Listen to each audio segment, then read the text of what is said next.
Bonjour et bienvenue à ce 7e webinaire organisé par l'équipe de LexisNexis Maroc en partenariat avec Icône Juris, partenaire exclusif de LexisNexis au Maroc, représenté par Souad El Cohen et Radouane Zbata.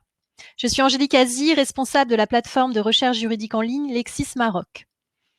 Les mesures prises par les gouvernements de la plupart des pays touchés par l'épidémie de coronavirus sont drastiques. Le confinement imposé aux populations conduit à une réalité sociale et économique. Un nouveau mode de vie confiné s'est mis en place, avec de possibles répercussions sur l'environnement. Mais se pose déjà la question de l'après. En effet, lorsqu'interviendront le déconfinement et la reprise progressive de ces activités, comment concevoir un redémarrage social et économique dans le respect de la biodiversité et de la lutte contre le dérèglement climatique? Ce sujet sensible, objet de notre webinaire d'aujourd'hui, se situe aux confins de l'économie et du droit. C'est pourquoi nous sommes ravis et honorés que Corinne Lepage ait accepté d'intervenir aujourd'hui pour apporter des éléments de réponse à cette question. Le regard qu'elle peut porter sur cette crise est précieux. En effet, Corinne Lepage a une double casquette. Docteur en droit, avocate, elle a cofondé avec Christian Huglot le cabinet Huglot-Lepage Avocat en 1978. Corinne Lepage a également exercé de nombreuses fonctions publiques en France et en Europe, ministre de l'Environnement, eurodéputée. Elle est par ailleurs l'auteur de la Déclaration universelle des droits de l'humanité, texte non contraignant proposé à l'adoption par l'Assemblée générale des Nations unies. Corinne Lepage connaît en outre très bien le Maroc, où elle se rend régulièrement pour travailler. Nous avions pu l'écouter lors du Casa Business Law Forum du mois d'octobre dernier. Madame Lepage avait notamment souligné le caractère précurseur du Maroc dans la lutte contre le réchauffement climatique. Pour revenir à notre session d'aujourd'hui, n'hésitez pas à poser vos questions tout au long de l'intervention de notre expert via le chat. Vous pouvez également voter pour les questions auxquelles vous souhaitez que notre intervenant apporte une réponse en priorité. Je passe donc la parole à Corinne Lepage. Bonjour à toutes et à tous. Voilà, je suis confinée à Paris. Je pense que c'est plus agréable d'être confinée au Maroc. Est une forme de prison pour tout le monde, mais c'est aussi l'occasion de réfléchir. Et je suis très honorée que LexisNexis m'ait proposé de participer autour du thème du droit de l'environnement à l'épreuve du coronavirus. Alors, mon propos s'orientera autour de deux grands points. D'abord, le contexte, c'est-à-dire le lien éventuel entre coronavirus et les conditions de sortie de crise. Et puis, le deuxième volet, c'est les raisons pour lesquelles, à mon sens, il faut poursuivre et amplifier les efforts qui ont été faits en faveur de la biodiversité, de la lutte contre le dérèglement climatique, pour lesquels le Maroc, effectivement, j'avais eu l'occasion de le dire, et je le redis bien volontiers, est tout à fait précurseur et exemplaire. Alors, pourquoi parler d'abord d'un lien entre coronavirus et environnement?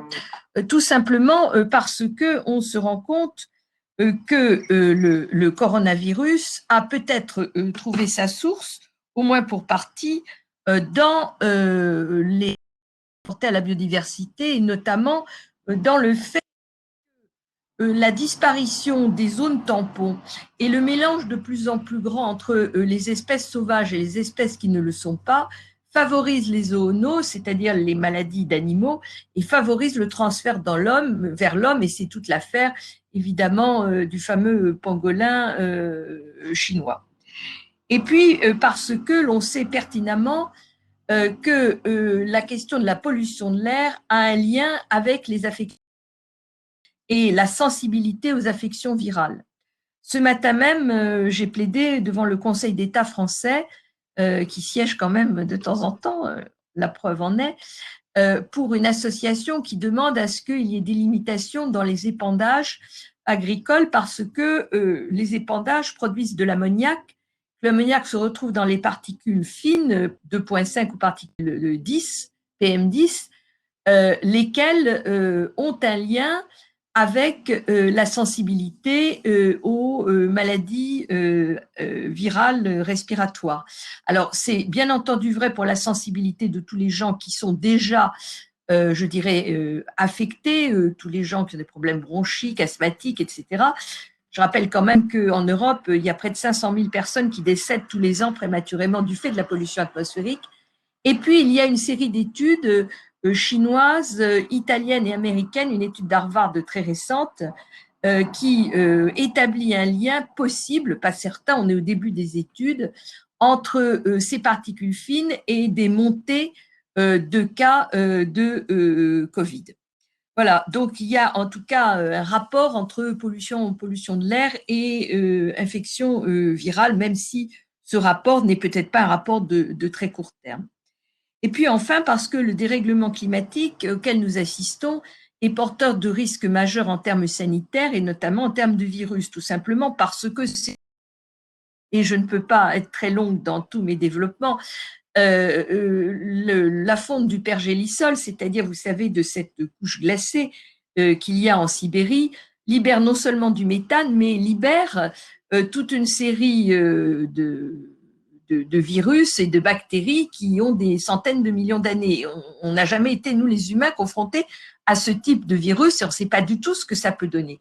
Et beaucoup d'articles sortent actuellement dans la presse internationale sur le fait que cette crise du Covid-19 pourrait bien être une préfiguration de crise que nous allons vivre au long du XXIe siècle, épidémique ou non.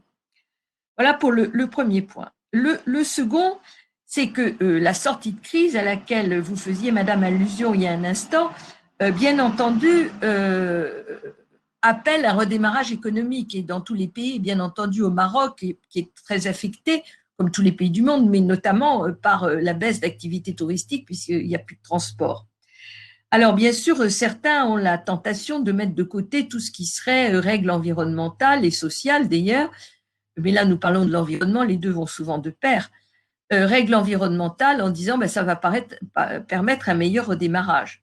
C'est bien entendu, j'allais dire, et sans faire de polémique, la décision qu'a prise Donald Trump aux États-Unis en décidant que la première des choses à faire, c'était d'écarter toutes les normes environnementales qui sont suivies par l'EPA. Voilà. Donc, c'est une position américaine. Je pense que la position brésilienne, mais elle est encore plus excessive, puisque au Brésil, le président Bolsonaro considère qu'il n'y a pas de problème, montre bien que certains entendent repartir avec une activité économique très puissante, en plus en se disant, comme on a fait des économies en termes de CO2, et nous pouvons tous nous en féliciter, parce qu'effectivement, les émissions de CO2, pour la première fois, ont baissé de fort, eh bien, profitons-en. Et cette tentation, elle est d'autant plus forte que le prix du baril, comme vous le savez, a considérablement baissé, même si les pays de l'OPEP se sont mis d'accord la semaine dernière pour réaugmenter la production, mais on est à un baril qui est entre 20 et 30 dollars, ce qui est un prix effectivement extrêmement faible et qui encourage de manière très malsaine l'utilisation des énergies fossiles. Alors tout ça peut conduire effectivement certains à se dire allons-y, il faut démarrer, nous avons tous des problèmes économiques et sociaux, donc faisons fi de toutes les considérations liées à l'environnement et on s'en occupera un peu plus tard. Pourquoi cela me paraîtrait vraiment très, très grave, et ce pour trois raisons.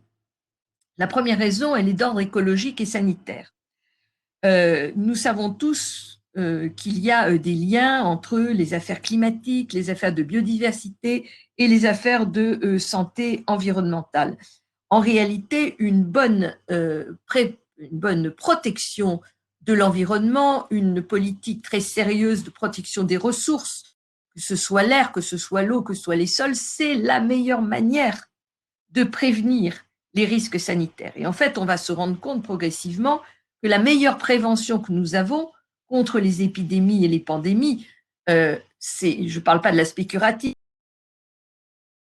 parce que nous sommes aujourd'hui en crise, mais pour prévenir ce type de pandémie, eh bien, c'est d'avoir des politiques beaucoup plus rigoureuses en matière de protection de la biodiversité, en reconquérant des grands espaces pour les espèces sauvages, pour qu'elles puissent vivre sans avoir à s'épandre dans des régions qui sont fortement urbanisées et avec beaucoup d'humains et d'animaux domestiques.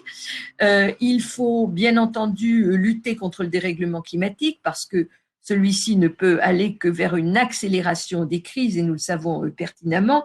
Et par voie de conséquence, il est tout à fait certain que si nous oublions tout ça et que nous partions vent debout en laissant de côté les engagements qui ont été pris aux accords de Paris, qui ont été réaffirmés à la COP de Marrakech, à laquelle j'ai eu l'honneur de participer, eh bien, tout ceci serait catastrophique, d'autant plus que, je rappelle, que l'année 2020 devait voir se tenir des réunions très importantes pour le climat d'abord, avec une COP qui devait être consacrée à réviser nos objectifs de réduction d'émissions de gaz à effet de serre pour aller un peu plus bas, pour faire un effort un peu plus considérable, compte tenu de la détérioration de la situation.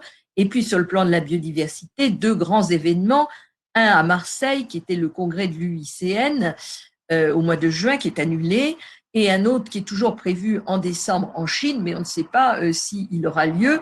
Et cet événement chinois, c'était la COP 15 de la biodiversité, équivalente pour la biodiversité des COP climat que tout le monde connaît bien maintenant. Donc on va probablement, en tout cas, oublier l'année 2020 pour la COP climat, peut-être l'année 2020 pour la biodiversité.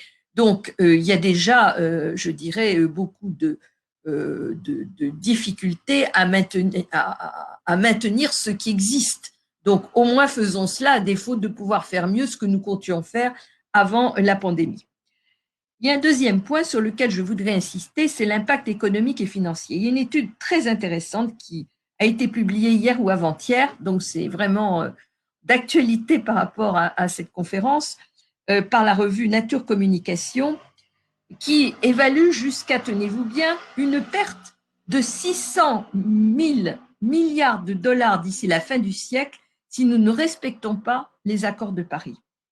A contrario, l'économie mondiale pourrait avoir des gains de 366 000 milliards de dollars si on tient l'objectif de 2 degrés et 422 000 milliards de dollars si on respecte l'objectif de 1,5 degré.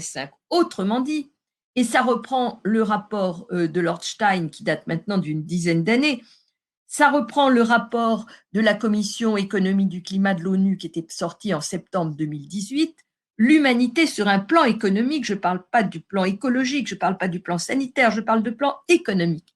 L'humanité sur le plan économique a tout intérêt à respecter les accords de Paris. Et il est très intéressant de constater que juste avant la pandémie, toute une série de décisions de justice étaient intervenues dans différents pays du monde autour de ce que l'on appelle la justice climatique pour contraindre les États à faire plus que ce qui avait été décidé auparavant et pour considérer que les accords de Paris, qui ont une forme contraignante mais un contenu non contraignant, étaient en réalité contraignants.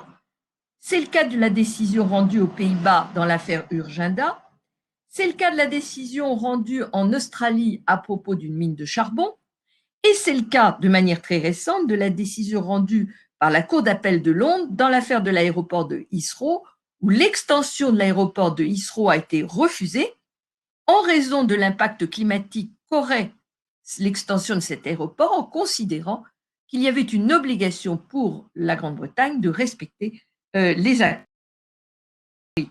Ce que je viens de dire pour le climat est aussi vrai pour la biodiversité. Les calculs économiques qui sont faits montrent très clairement que les services rendus par la nature, notamment pour le développement de l'activité agricole, étaient absolument énormes et que plus nous allons nous priver de ces services rendus par la nature, plus nous allons mettre en péril nos économies. Dès lors, pour tous ceux qui ne sont pas convaincus par les arguments économiques, par les arguments écologiques, il y en a beaucoup, par les arguments sanitaires, il y en a un petit peu moins avec ce que nous vivons actuellement, ils pourront être convaincus par les événements, l'aspect économique. Et puis, je voudrais, pour terminer, me rapporter à une étude qui a été publiée très récemment par le professeur de Pertuis, qui considère que la crise du Covid-19, en fait, elle pourrait être conçue comme une opportunité dans le cadre des transformations structurelles que nous avons à faire. Nous ne vivrons plus les déplacements comme nous les avons vécus par le passé. Les chaînes d'approvisionnement sont changées.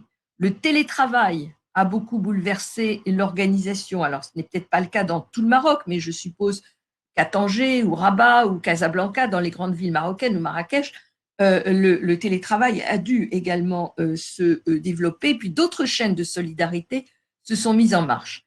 Et je terminerai par un petit mot sur le Maroc. Je vais être très humble et très modeste, puisque je ne suis pas marocaine, et si j'adore venir dans ce pays, je n'en connais le droit que de manière extrêmement superficielle. Il n'en demeure pas moins que les efforts que le Maroc a fait en matière d'énergie renouvelable, en matière donc de développement de tout ce qui était sources alternatives et avec un caractère très exemplaire, puisque la part du renouvelable au Maroc dans l'électricité est tout à fait considérable, lui donne d'ores et déjà un avantage et constitue un exemple pour toute l'Afrique en réalité, et même pour l'Europe bien sûr. Mais au-delà de ça, je pense que le Maroc va avoir à réfléchir sur la question du transport, comme beaucoup de pays, puisque le commerce mondial va être bouleversé par ce qui vient de se passer, et que les chaînes logistiques, les chaînes de transport vont évidemment changer. Et là, je pense qu'il y a une véritable réflexion à mener sur un tourisme durable, sur des circuits qui seront peut-être plus courts, qui rapprocheront le Maroc d'entités de pays peut-être plus proches. Enfin, je ne sais pas, mais je suis convaincue que cette affaire de Covid-19, pour tous nos pays, est vraiment une source d'abord de grande anxiété pour tous. Ce n'est pas la peine de se cacher derrière son petit doigt, de très grandes réflexions, mais aussi peut-être d'humilité par rapport à ce que nous vivons, puisque en fait c'est un tout petit virus qui est en train de bouleverser totalement l'économie de 8 milliards d'individus, et aussi, je dirais, de remise en cause probable de mécanismes économiques que nous avions mis en place, d'un système de commerce international que nous avions mis en place. Tout ça va très probablement être bouleversé de manière extrêmement durable, et donc c'est le début d'une réflexion qui s'amorce, et je vous remercie de m'avoir permis d'y participer avec vous.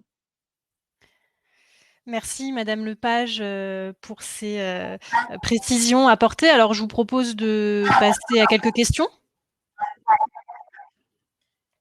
Alors, j'avais une question, moi, concernant donc la crise sanitaire que nous vivons aujourd'hui et les mesures drastiques qui ont été prises par les différents gouvernements dans le monde, notamment le confinement.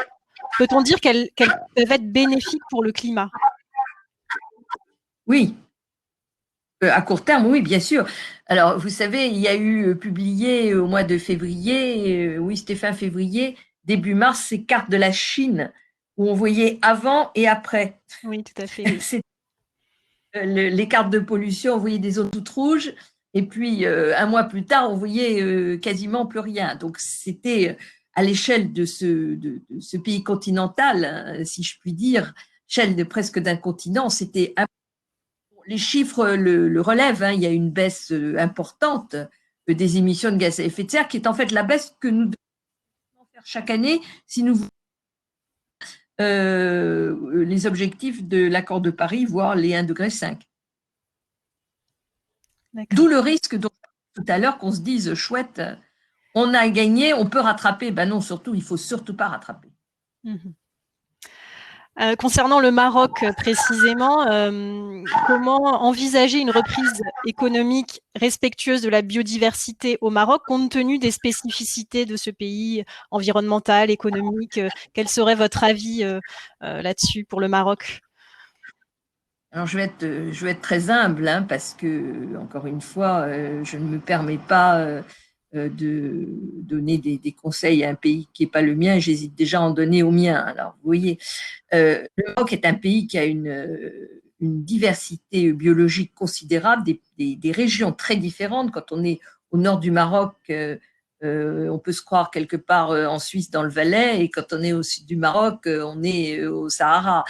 Donc, c'est des zones qui sont très différentes, avec des biodiversités très différentes. La question, je pense, ça va être c'est un pays qui a une très forte agriculture, des minéraux qu'on extrait, et qui vit beaucoup du tourisme. Donc, à mon avis, la grande question, ça va être de voir comment est-ce qu'on intègre un tourisme durable dans ces perspectives-là, qu'il s'agisse des modes de transport, parce que est-ce que les avions vont reprendre comme par le passé, est-ce qu'il va y avoir une même fluidité dans le transport ou pas, ça c'est quelque chose de très important, et puis les exigences probables des consommateurs à l'égard de tout ça. Le mot de prévention va devenir un sujet absolument essentiel. Voilà, donc je pense que, comme dans tous les pays, c'est à partir de cela qu'il faut réfléchir. Vous avez d'excellents spécialistes pour le faire. D'accord. Alors, on a une question justement sur, vous en parliez tout à l'heure, sur la tentation de recourir davantage aux énergies fossiles si les prix baissent. Quel est votre avis là-dessus? Il y a une pression très forte. Quand vous avez un prix du baril qui est autour de 20 dollars, ce qu'on n'a pas vu depuis des années et des années, tout le monde a envie, évidemment, enfin tout le monde, beaucoup de gens ont envie d'en profiter. Alors ça remonte un peu parce que, en fait, tout ça, bien sûr, a des causes géostratégiques et l'envie qu'avaient les pays du Moyen-Orient et la Russie de faire couler le gaz de schiste des États-Unis, le pétrole de schiste des États-Unis. Visiblement, ils n'y sont pas arrivés. Donc, les prix remontent puisqu'on contracte l'offre, sauf qu'aujourd'hui, il n'y a pas de demande. Donc, ce qui serait intéressant, c'est que la demande puisse, au moins pour une partie, ne pas se rediriger vers le pétrole, mais puisse se rediriger vers les sources renouvelables. Et puis, d'autre part, il va y avoir énormément d'investissements qui vont être faits, au moins en Europe, avec très probablement aussi avec les pays comme le Maroc qui ont des liens avec le Maroc, avec l'Europe. La question, ça va être celle des conditionnalités de cet argent. Est-ce que ça va être conditionné des projets d'être économe en carbone et protecteur de la biodiversité ou pas? Parce qu'on voit bien qu'on va vers deux types d'économies qui sont extrêmement différents. Moi, j'espère, et il y a toute une série de débats qui se mettent en place en Europe aujourd'hui sur ce sujet, que le Green Deal va être un Green Deal vert, c'est-à-dire qu'il y aura un conditionnement des investissements. D'accord. Justement, la question se pose de savoir si vous pensez qu'il y aura un nouvel ordre mondial économique après cette crise. Vaste sujet. Ah. Alors là, je ne me prends pas pour ni Madame Soleil parce que je n'ai pas amené ma boule, ni, ni un grand stratège. Certains le souhaitent, évidemment. Certains le souhaitent. Il y a tout ce qu'on peut dire pour raisonner, c'est qu'il y a des forces en sens divers. Bon, ce qui paraît quand même assez évident, c'est que les États-Unis ont un grave problème actuellement. Parce que grave problème économique et parce que ils ont joué à l'isolationnisme et que ce faisant, effectivement, ils ne sont plus les gendarmes du monde qu'ils étaient. La Chine, bien sûr, a des velléités de remplacer les États-Unis dans ce rôle. Elle n'y est pas encore, mais enfin, elle le voudrait bien. Et on a beaucoup parlé de la diplomatie des masques, comme on parle de la diplomatie du panda, c'est-à-dire le fait d'aller offrir des masques à tel ou tel pays qui en a besoin, dans un sens de générosité bien pensé. Mais d'un autre côté, la Chine est devenue l'usine du monde. Et en tout cas, sur le continent européen, ce que je peux dire de manière assez claire, c'est que les citoyens européens sont assez révoltés par l'idée que tous les médicaments, quasiment toutes leurs sources de médicaments sont en Chine, que les masques se fabriquent en Chine, que nous n'avons plus de capacité de créer des respirateurs. Et donc, il y a une volonté de ramener près de chez nous, mais d'une certaine manière, le Maroc est pas loin de chez nous, de ramener près de chez nous tout ce qui est indispensable à la santé, déjà au moins. Et donc, il n'est pas impossible que l'usine du monde perde un peu de sa capacité en termes non pas d'offres, mais de demande. Voilà. Et puis, vous avez des puissances qui poussent leurs pions, comme la Russie, comme un certain nombre de pays du Moyen-Orient, pour l'Inde aussi, bien sûr, pour essayer de jouer dans ce monde qui est devenu multipolaire, dans lequel l'Europe rencontre quelques difficultés, c'est le moins qu'on puisse dire, c'est-à-dire ce qui est en train de se passer, ou bien nous repartons sur une Europe beaucoup plus forte, ou bien je crains fort qu'il y ait un affaissement du projet européen. D'accord. Et alors ces promesses de financement vert, notamment pour le Green New Deal, pensez-vous, alors notamment les financements pour l'Afrique, ces promesses sont-elles menacées du fait de cette crise actuelle? On a un intervenant qui parlait des 100 milliards de dollars engagés à la COP de Paris. Sont-ils menacés, ces financements? Écoutez, je vais vous dire, aujourd'hui, on entend parler, on jongle avec les dizaines de milliards, alors qu'il y a quelques mois, on ne pouvait pas dégager 10 millions d'euros pour quelque chose. Donc, on change totalement de nature. Quant au ce faisant, on comprendrait mal qu'il y ait tous ces milliards finalement pour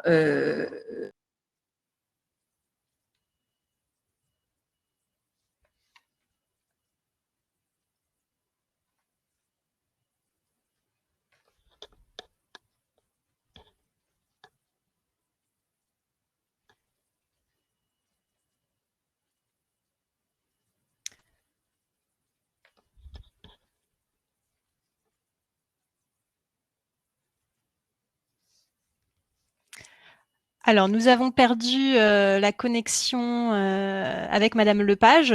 On va essayer de se reconnecter. Excusez-nous pour ce dérangement. On essaye de se reconnecter. Voilà, je suis là normalement. Ah, Vous Madame m'entendez? Lepage, on a perdu la connexion pendant 1 minute.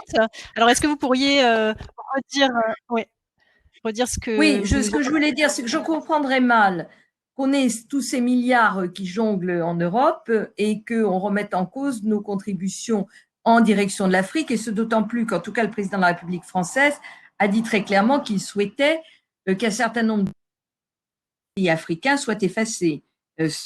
Souci que, bien entendu, je partage en totalité. Parce que la question de la solidarité à l'échelle locale comme à l'échelle internationale est un sujet absolument majeur. Et je pense que la crise du Covid-19 en a montré l'absolue nécessité. Alors ça, c'est d'un côté, puis de l'autre côté, vous avez M. Trump qui supprime le financement des États-Unis à l'Organisation mondiale de la santé. Donc, vous voyez, on a des signes qui sont très divergents. Oui, c'est sûr, oui. Alors, une question un peu plus précise sur les déchets médicaux. Oui. Est-ce que vous pensez que la pandémie de Covid-19 n'ouvre-t-elle pas le débat sur l'augmentation de la quantité de déchets médicaux et dangereux générés? Et de ce fait, que faire de ces déchets médicaux? N'y a-t-il pas un risque de transmission secondaire de la maladie? Est-ce que vous pourriez nous dire quelque chose là-dessus? Alors, écoutez, honnêtement, je sais pas, je suis pas médecin, comme vous le savez. Je lis beaucoup de choses. Je lis qu'il pourrait y avoir des transmissions par les selles. Donc, il y a des recommandations pour les lieux de travail, par exemple, sur ces thématiques. Il est clair que nous avons une pollution médicamenteuse qui est considérable, que notamment dans l'eau, puisque nous ne savons pas traiter, si ce n'est par osmose inverse, mais c'est des coûts qui sont encore prohibitifs, les médicaments. Donc là, est-ce qu'il y a un risque du passage du Covid-19 dans les déchets et des médicaments utilisés? Ça y est, ça recommence. Oh, je suis là. Et des déchets qui sont… Je suis là. Et des déchets médicaux qui sont utilisés pour soigner le Covid-19, très franchement, il faudrait demander à un médecin. Je ne suis pas capable de répondre à cette question. D'accord.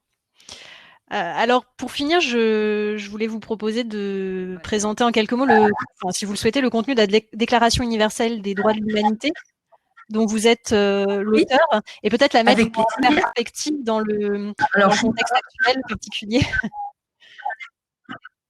Alors d'abord, j'en suis pas l'auteur. Il y a eu un comité qui y a travaillé, avec notamment un Marocain de renom, qui est le professeur Alami, qui a travaillé avec moi sur ce texte, et d'autres, des professeurs de droit, des ONG. Donc c'est un texte qui est né pour la COP 21, qui monte progressivement via la société civile. J'ai eu le bonheur d'aller la faire adopter à Durban au mois de novembre par l'Assemblée générale de cités et gouvernements locaux unis qui réunit 240 000 villes dans le monde. Il y a des grandes villes comme New York ou San Francisco, Madrid ou Copenhague, Paris qui ont signé, des universités, des régions, des barreaux. Il y a pas mal de barreaux africains qui ont signé, il y a des villes africaines qui ont signé la déclaration. C'est un texte très simple de 4 principes, 6 droits et 6 devoirs. Et en réalité, quand nous l'avons pensé, on n'a pas pensé au Covid-19.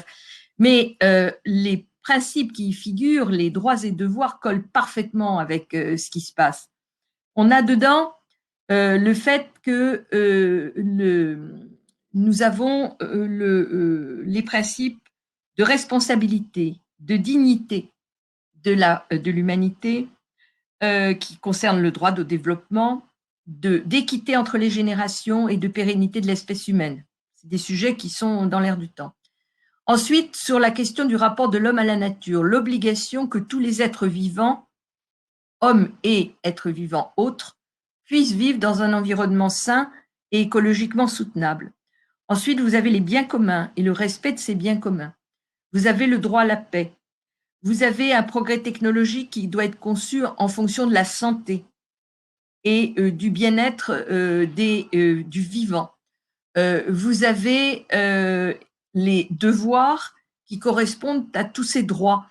Et par conséquent, c'est un texte simple, 6 droits, 6 devoirs. Vous y retrouvez toutes les thématiques dont nous avons pu parler, la biodiversité, le climat, la santé, la paix, la solidarité, avec un texte qui est souple, qui peut faire l'objet d'interprétations qui pourraient concerner, mais qui répond parfaitement aux questions. Et il a une chance, c'est celui d'exister, d'être aujourd'hui soutenu par vraiment de très nombreuses organisations. Je vous invite à aller sur le site de droitshumanité.fr, vous y trouverez toutes les données. Le texte existe bien sûr en version arabe, il est traduit aujourd'hui dans près de 40 langues. Nous avons plus de 80 ambassadeurs dans le monde entier, un conseil d'administration de l'association qui est tout à fait maintenant international, avec des Africains, des Américains, des Asiates, des Européens, bien sûr. Voilà, et donc je pense que c'est un texte qui peut être extrêmement utile. Les jeunes, avec l'association des Climates, l'ont rejoint il y a quelques mois maintenant. Une soixantaine d'ONG l'ont signé. Voilà, une soixantaine, non, 300 entreprises, je crois, et organisations professionnelles. Donc, c'est un texte qui est partagé à la fois par des personnes publiques et par des personnes privées, parce que je crois qu'il correspond profondément à ce dont l'humanité a besoin. Elle a besoin de droits, mais elle a aussi besoin de devoirs, et l'un ne va pas sans l'autre. Très bien, oui. Et dans ce contexte particulier, je pense qu'il est important d'aller lire ce texte qui est donc disponible sur le site, vous le disiez, droitshumanité.fr. Je ne savais pas qu'il y avait une version arabe disponible également. J'imagine que c'est tout à fait. Vous pouvez télécharger toutes les versions, toutes les langues sur le site. D'accord, très bien. Bah écoutez, Madame Lepage, on arrive au terme de ce webinaire. Merci beaucoup. Merci de votre attention. Merci à vous d'avoir répondu à notre invitation. Merci à tous d'avoir participé à ce 7e webinaire. Un enregistrement est d'ores et déjà disponible sur le site de Connexion. Je vous donne rendez-vous dès mardi à 10h sur ce même site avec Romain Berton, associé gérant du bureau de Casablanca du cabinet LPA-CGR, qui nous parlera de l'impact de la crise actuelle en droit immobilier marocain. Merci à tous et à bientôt.